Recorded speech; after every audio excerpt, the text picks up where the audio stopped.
हरिओम। कैसे हो आप सब?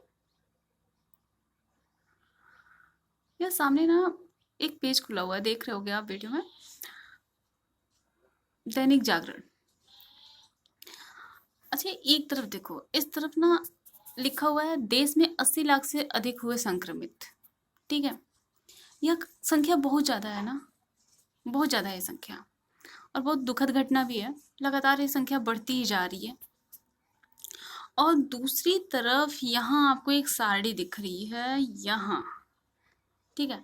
कि पूरे विश्व में जब हम भारत की स्थिति देखते हैं तब भारत की स्थिति क्या है। यहाँ तो हमने सिर्फ भारत की स्थिति देखी कि 80 लाख से अधिक संक्रमित हो गए हैं। और यहाँ हम क्या देख रहे हैं कि यहाँ पर एक सारणी बनी हुई है कि मतलब भारत की स्थिति अभी भी बाकी देशों से बेहतर है। हम्म। यहाँ पर दिखाया गया कि प्रति 10 लाख आबादी पर संक्रमित कितने हैं और मौत कितनी हुई है। तो इस तरह से हमें क्या देखने को मिल रहा है कि यहाँ पर जो संख्या हमें बहुत ज़्यादा दिख रही है। अब अगर हमें पढ़ना हो 80 लाख के बारे में तो हमें पूरा डिटेल पढ़ना पड़ेगा। ठीक। पूरा डिटेल पढ़ने के बाद हमें पता चलेगा, इस पूरे न्यूज़ को पढ़ने के बाद, कि स्थिति क्या है, मतलब कितने संक्रमित कैसे हो रहे हैं। जबकि यहाँ हम जब सारणी देख रहे हैं, ये वाली सारणी, तो इस सारणी में हम क्या देख रहे हैं कि भारत की स्थिति बाकी सभी देशों की तुलना में बेहतर लग रही है या कम है। ठीक है। और बाकी सब देश, या यहाँ पर पूरे विश्व की भी बात कर लें तो पूरे विश्व में 5,691 संक्रमित हो रहे हैं और 150 की मृत्यु हो रही है।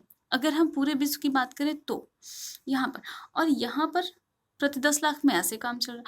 तो इन सब चीज़ों को हम कहते क्या है, ये ना एक सारणी के रूप में हमने जितने भी हमारे पास नंबर्स थे, जो संख्याएं थी संक्रमितों की और मृतकों की, उनको एक सारणी के रूप में यहाँ पर व्यवस्थित कर लिया गया है। इस सारणी को, या जो हमें डाटा मिला, जो अंक मिले, अंकिमान, उनको सारणी के रूप में जब हम व्यवस्थित करते हैं ना, तो उन्हें हम आंकड़ों का प्रबंधन कहते हैं। और आज का हमारा टॉपिक यही है, आंकड़ों का प्रबंधन।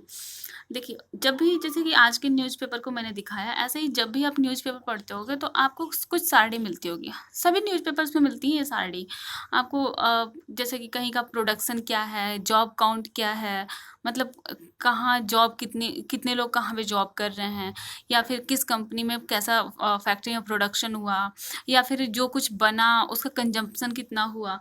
ये सारी चीज़ें ना सारणी के माध्यम से दिखा दी जाती हैं। सारणी के माध्यम से दिखाने में क्या होता है, कम समय में आसानी से छोटी सी जगह पे हम इतने व्यवस्थित ढंग से सभी आंकड़ों को रखते हैं कि लोग आसानी से उसे देख सकें और पढ़ सकें। जैसे यहाँ पर एक हमने ग्राफ बना दिया, ये देख रहे हो आप। जैसे कि ये क्या है, केसेस जो हैं उसके बढ़ रहे हैं, जो केसेस वे कैसे बढ़ रहे हैं, नीचे से ऊपर की तरफ, फिर एक बार रुके, फिर बढ़े, फिर कम हुए। ठीक ऐसे ही यहाँ पहले तमिलनाडु में पहले बहुत ज़्यादा तेज़ी से बढ़ा, घटा, फिर और नीचे आया, लेकिन फिर से एकाएक बढ़ा, फिर घटा, फिर बढ़ा, और फिर काफ़ी कम हो गया। ठीक है। ऐसे ही यहाँ पर एक्टिव केसेज और रिकवर्ड केस अगर हम देखना चाहें तो यहाँ पर हमें देख रहा है कि एक्टिव केसेज इतने 24,514 और एक्टिव रिकवर्ड केसेज इतने ज़्यादा हैं। ठीक है। तो हमने क्या, अगर हमें ये चीज़ पढ़नी होती तो हमें पूरा एक पेज लगता और पूरा उसमें लिखा जाता, फिर हम उसको पढ़ते, या फिर हम ध्यान भी नहीं देते, समझ भी नहीं आता, क्योंकि हमें हर लाइन को बार बार देखना होता। लेकिन यहाँ पर हमने सारणी के माध्यम से उसको कितनी आसानी से देख लिया ना। ठीक ऐसे ही यहाँ पर जैसे हम अगर बात करें, यहाँ पर कोई आंकड़े दिए हुए हैं तो किसी चीज़ के बारे में 82.3% लोगों ने हाँ कहा है, 15.1% लोगों ने उसके बारे में ना कहा है, और 2.6% लोगों ने उसके बारे में कुछ नहीं कहा है। जैसे यह पूरा हम अगर 100 पर मान रहे हैं तो ये प्रतिशत में हम मान सकते हैं कि प्रतिशत में अगर इतना है। ठीक है। ऐसे ही यहाँ पर अगर पॉइंट्स टेबल की बात करें, जैसे अभी आईपीएल चल रहा है, तो यहाँ पर जितने मैच हुए उसमें कितना उन्होंने जीता, कितने में हारे, उनके पॉइंट्स कितने मिले, इन सब चीज़ों को हमने सारणी के माध्यम से हम देख रहे हैं। फिर यहाँ पर जैसे किसी विद्यालय, कोई यूनिवर्सिटी है, उस यूनिवर्सिटी में कितनी सीटें हैं, कितनी सीटें पहले थी, कितनी बढ़ाई गई, अब कितनी सीटें हैं, ये सारी चीज़ें हम सारणी के माध्यम से देख लेते हैं। ठीक है। तो इन सब को सारणी के माध्यम से जो लगाते हैं ना, इसी को कहते हैं हम आंकड़ों का प्रबंधन या आंकड़ों का अभिलेखन। अब आंकड़े होते हैं दो तरह के, एक तो होते हैं अवर्गीकृत और दूसरे होते हैं वर्गीकृत आंकड़े। और इनको हम लिखते कैसे, इनका अभिलेखन कैसे करते हैं, तो उसकी जो सबसे आसान पद्धति है, जो सबसे शुरुआती पद्धति है, वह है टैली चिन्ह। सबसे पहले जो प्रयोग किए जाते हैं टैली चिन्ह, उसमें क्या करते हैं, जितने भी लोग होते हैं ना या जितने ग्रुप होते हैं, टैली चिन्ह का प्रयोग हम अवर्गीकृत आंकड़ों के लिए भी करते हैं और वर्गीकृत आंकड़ों के लिए भी करते हैं। टैली चिन्ह होता क्या है, जैसे चिन्ह तो चिन्ह है, और टैली का मतलब क्या है, 5 का ग्रुप, ठीक है, जिसमें 4 सीधी रेखाएं हैं और एक तिरछी तिर्यक रेखा है जो उनको काट रही है, इसको कहते हैं टैली चिन्ह, ठीक है। जैसे अभी देखो आप, यहाँ पर कुछ ऐसे बच्चे हैं जिनको ये पूछा गया कि वे किनको कौन सा फल पसंद है, ठीक है, तो 16 ऐसे बच्चे थे जिन्होंने कहा कि उन्हें आम पसंद है, ठीक। अब जैसे कि एक कहानी की तरह समझो कि आपकी क्लास में पिकनिक पे ले जाया जा रहा है और आपसे कहा गया कि 4 तरह के फल रखे हुए हैं और सबको एक एक तरह का फल लेना है, ठीक है। आगे आप साइन कर दो, जिसको एक साइन का टिक कर दो कि जिसको जो फल पसंद हो, पता चल जाएगा उतने फल उस ग्रुप में दे दिए जाएंगे, ठीक है। तो 16 लोगों ने आम के फल के सामने टिक कर दिया, उसके बाद उनको एक एक करके गिना गया तो संख्या आई 16, ठीक है। से सेब के सामने 6 लोगों ने टिक कर दिया, 9 लोगों ने केले के सामने और 8 लोगों ने संतरे के सामने, ठीक है। तो अब ये कठिन काम था कि इनको गिना जाए, एक एक लाइनों को गिना जाए, और अगर बीच में एक भी लाइन छूट जाती है तो फिर जो मान आएगा वह गलत होगा, ठीक है।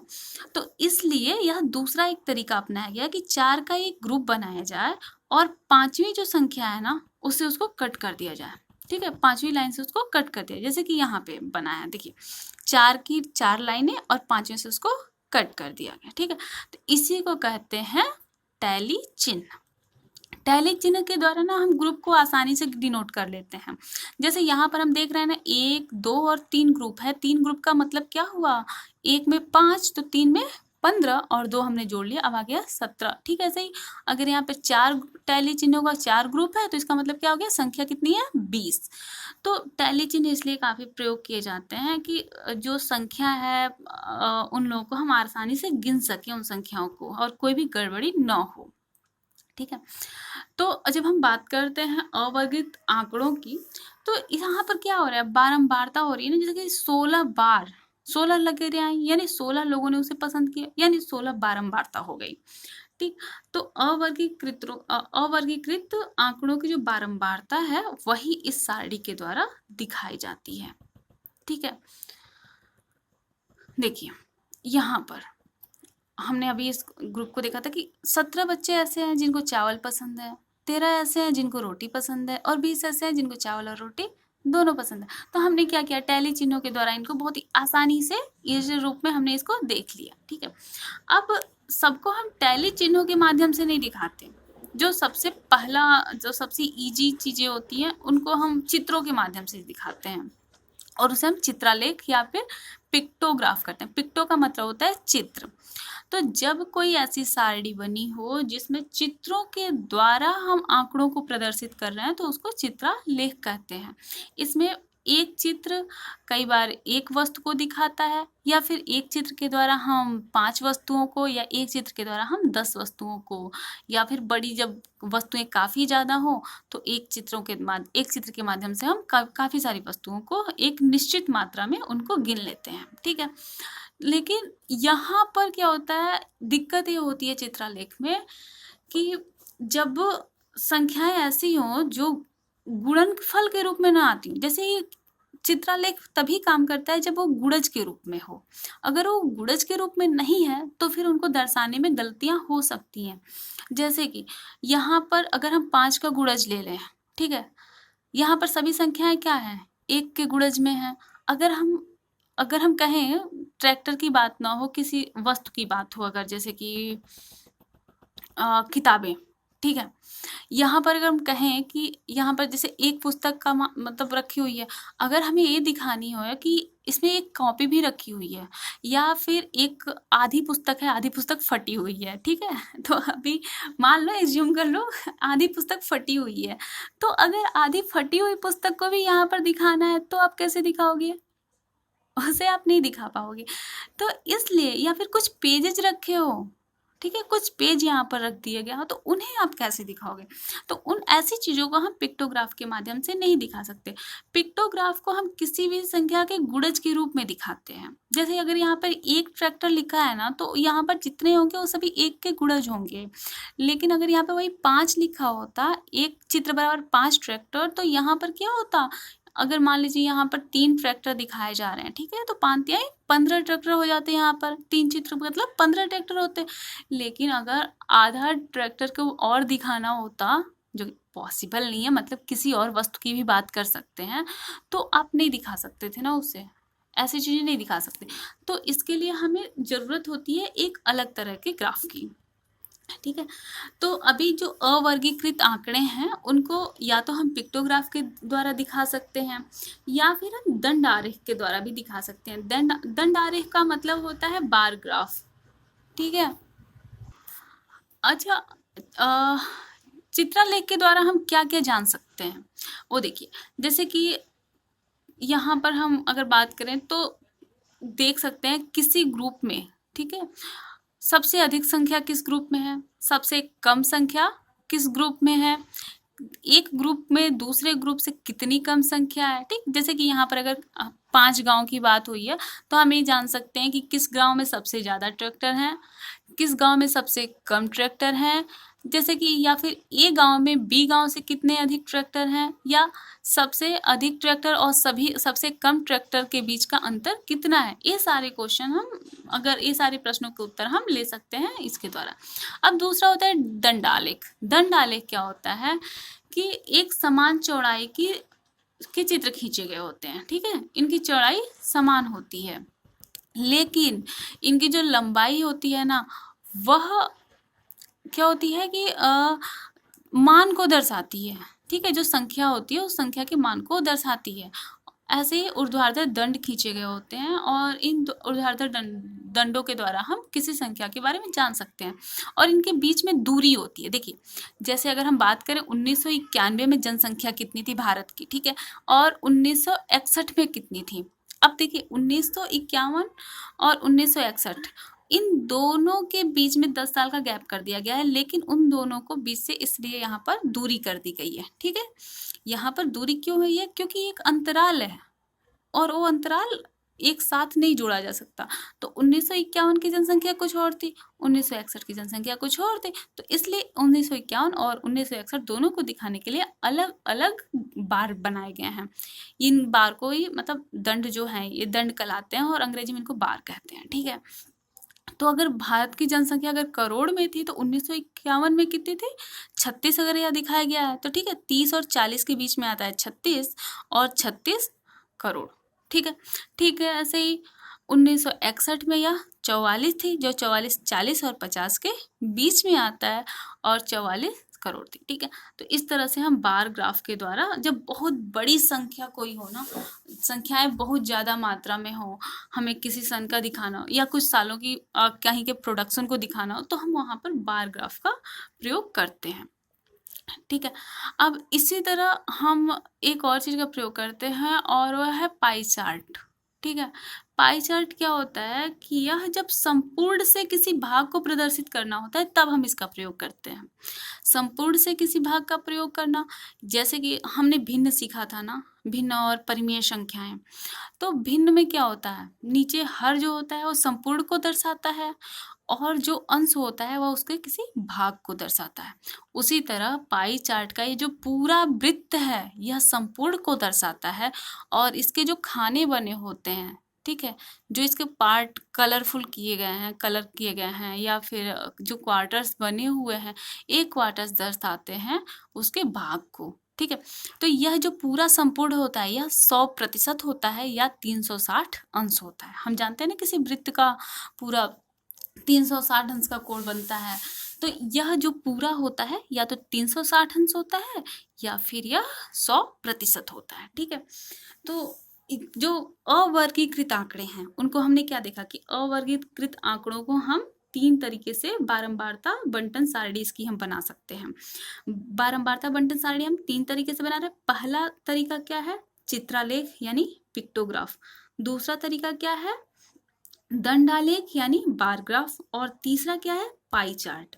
अब चित्रालेख यानी जब चीजें कम हो, वस्तुएं कम हो, तो उनको चित्रों के द्वारा दर्शाना चित्रालेख है।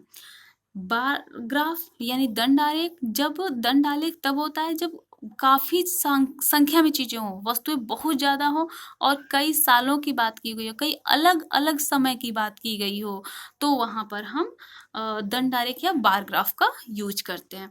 और पाई चार्ट जब संपूर्ण में से किसी भाग की बात की गई हो, जैसे कि हम कहें कि रमेश के 1 महीने का वेतन 30,000 है, ठीक है, 30,000 उसका वेतन हुआ और उसने महीने में 15,000 रुपये बचत किए, तो ये क्या हुआ, 15,000 उसका एक भाग हुआ। और बाकी हमने कहा कि और उसने अपने सैलरी का 1/4 भाग, ठीक है, अपनी सैलरी का 1/4 भाग उसने अपने मंथली खर्च के लिए प्रयोग किया। जैसे उसने अपने घर का जो भी काम किया उसके लिए उसने 1/4 भाग किया, तो अब हमने क्या किया, 90 अंश, ठीक है, 90 अंश या फिर 25% हम इसको कह सकते हैं कि उसने काम किया। कहाँ पे खर्च किया, 50% उसने क्या किया, बचत किया, और 50% उसने 25% बाकी उसका जो बचा उसने अन्य चीजों पे खर्च किया। तो हम अगर इसको 360 डिग्री में बांट देते हैं, ठीक है, 360 डिग्री में अगर हम बांटते हैं तो इसको 4 पार्ट, अगर हम 3 पार्ट करते हैं, एक पार्ट 180 डिग्री का होगा, और यही 180 डिग्री बराबर कितना हो जाएगा, 50%। और दूसरा भाग क्या होगा, 25% होगा, 25% मतलब क्या हो गया, 90 डिग्री, और तीसरा भी 90 डिग्री या 25%, ठीक है। तो पाई चार्ट के द्वारा भी हमने क्या किया, अवर्गीकृत आंकड़ों को हमने लिया। अब दूसरे तरह के जो आंकड़े होते हैं वो वर्गीकृत आंकड़े होते हैं। वर्गीकृत आंकड़े यानी वे आंकड़े जो किसी वर्ग में हो, जैसे कि अगर हम कहें कि 1951 से लेकर 1961 तक जो जनसंख्या में वृद्धि हुई वह 36 करोड़ थी, ठीक है, तो वहां पर ये दोनों एक दूसरे में जुड़े हुए रहेंगे, ठीक है। अब आगे हम देखते हैं, समझ में आ रहा है आपको इस आंकड़ों के वर्गीकरण, जब संख्याएं बहुत ज्यादा हो, मीन्स इतनी ज्यादा हो कि उनको जोड़ना घटाना मुश्किल भी हो और वो कोई औचित्य भी ना हो, बहुत ज्यादा उनको अलग अलग करने की का कोई औचित्य ना हो, तो वहां पर हम क्या करते हैं कि वर्गीकृत आंकड़ों का प्रयोग करते हैं। जैसे कि हमने ऊपर देखा ना कि भारत में जो, देखिए कोविड का वो प्रकोप जो आपने देखा था अभी, जो भारत में है, ये देखिए, ठीक है, यहाँ पर भारत में दिखाया गया है कि 10 लाख पर 5,772 लोग संक्रमित हैं। अब भारत में जितने भी राज्य हैं, केंद्र शासित प्रदेश हैं, हर जगह लोग हैं, बीमार हैं, लेकिन जब हम पूरे विश्व की बात कर रहे हैं तो हम एक एक प्रदेश की नहीं, एक देश की बात करेंगे। तो जब हम एक देश की बात कर रहे हैं तो हमने सिर्फ एक देश में सबको दिखा दिया, ठीक है। तो यह संख्याएं बहुत बड़ी हैं। जब इन संख्याओं को हमें दिखाना होता है कि यहाँ से यहाँ तक बढ़ी, तो वहां पर हम प्रयोग करते हैं, एक स्थान से दूसरे स्थान जब बढ़ रही होती है तब हम प्रयोग करते हैं इन आंकड़ों का, ठीक है। अब यदि क्या हो कि यहाँ पे 60 विद्यार्थी दिए गए हैं, ठीक है, और 60 विद्यार्थियों ने गणित में कुछ अंक प्राप्त किए, अंक 50 नंबर में से उन्होंने कुछ अंक प्राप्त किए, तो हम क्या समझते हैं कि अगर 50 नंबर में से ही उन्होंने प्राप्त किए तो कुछ लोगों ने 0 से लेकर 10 नंबर तक पाए होंगे, उसके बाद लोगों ने 10 से लेकर 20 नंबर तक पाए होंगे, फिर 20 से 30, 30 से 40 और 40 से 50। तो अगर हम 50 में से ही बात करें तो हम उन संख्याओं को आसानी से उसमें वर्गीकृत कर सकते हैं। अलग अलग नंबरों को करने लगे वर्गीकृत तो ज़्यादा मुश्किल होगा।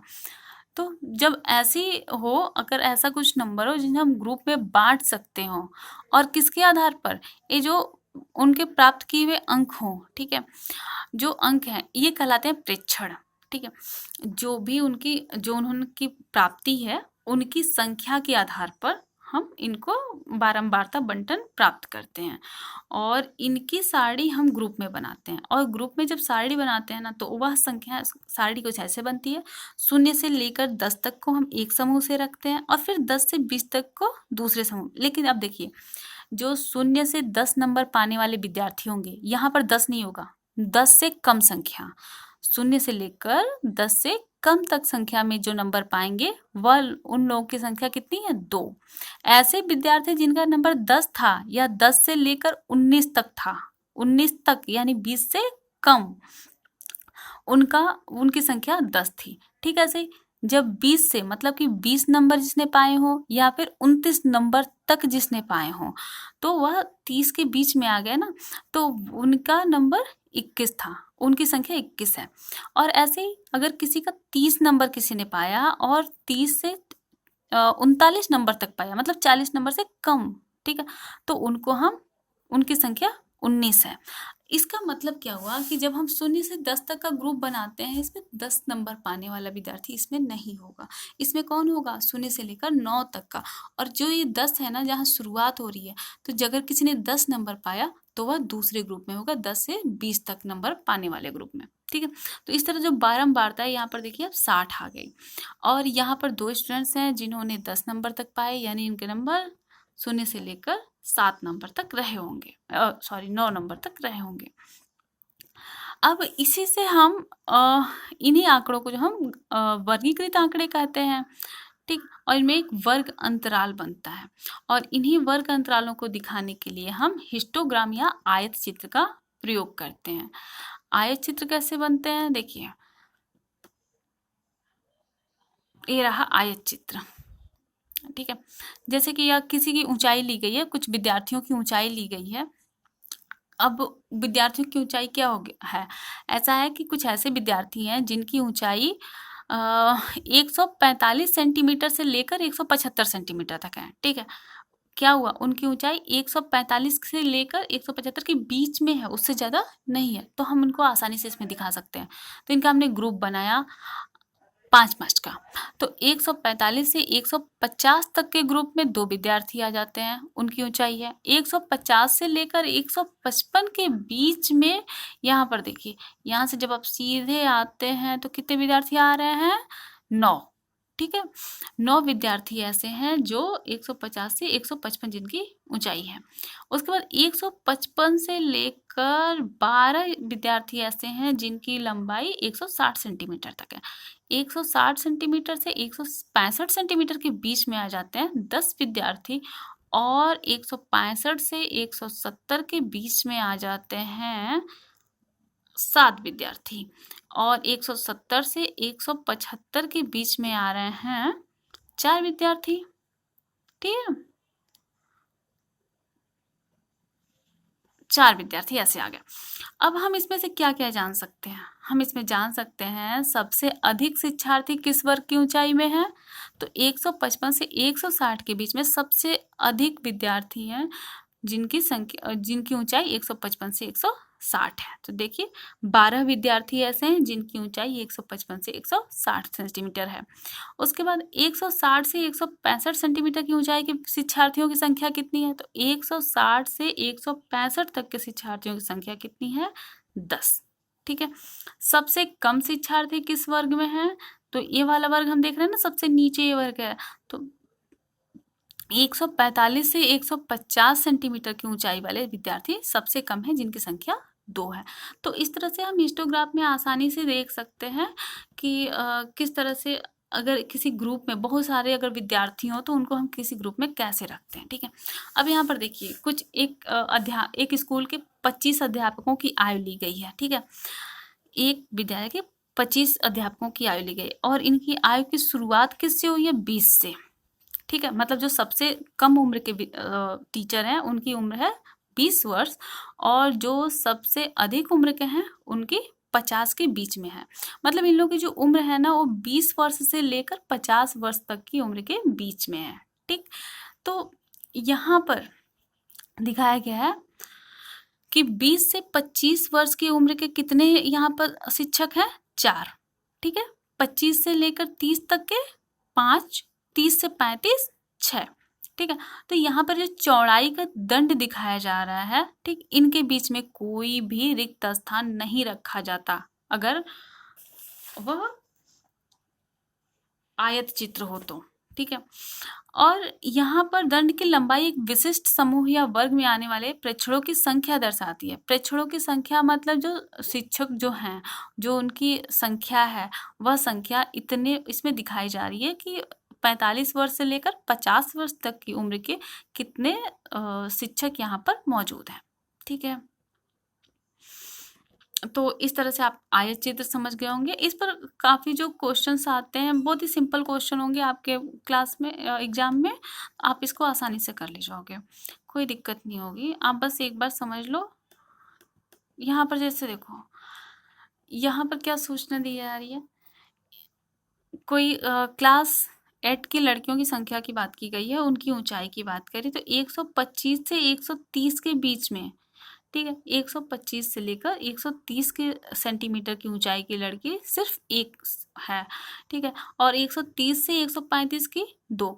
तो इसके द्वारा आपको क्या पता चल रहा है, ये देखो आप, इस आयत चित्र द्वारा क्या सूचना दी जा रही है कि यहाँ पर ऊंचाई की संख्या दी गई है। यहाँ पर किसी एक क्लास में जितनी भी लड़कियां हैं उनकी ऊंचाई के बारे में, उसको ग्रुप में डिवाइड करके उनकी ऊंचाई के बारे में बताया गया। दूसरा, इस किस वर्ग में सबसे अधिक लड़कियां हैं, तो हम देख रहे हैं 140 से 145 के वर्ग में सबसे ज़्यादा लड़कियां हैं।